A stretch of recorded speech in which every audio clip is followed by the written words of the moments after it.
गेहुआ के बाली पाकी अमवा जारी गई और खेतवा में झूमिला कार हरिया आर हरिया हो कि पियवा भैले गुलरी के फूल खेतवा लायर हरिया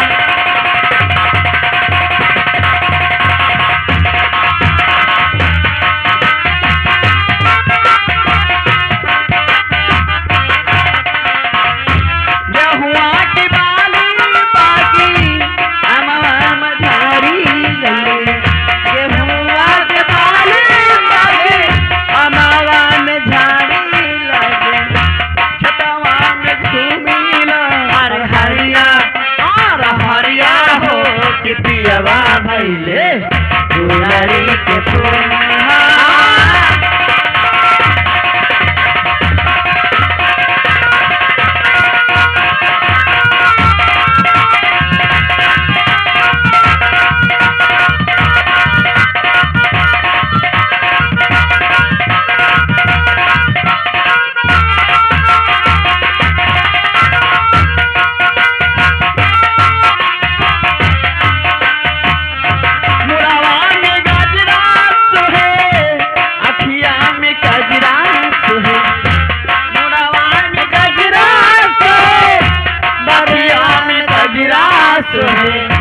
मथवा पे चमकियला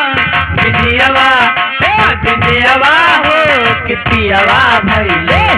गुलरी के फूल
नजरिया हो कि पियवा भैले गुलरी के फूल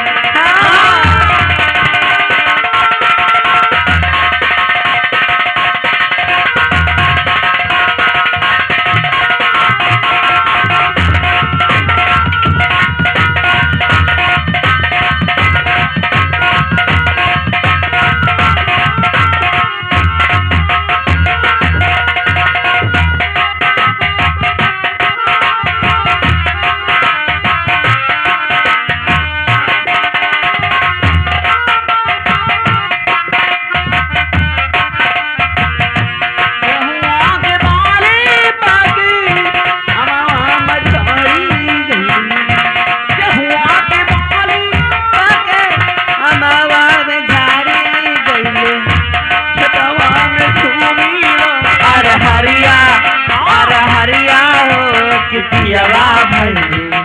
गुलरी के फूल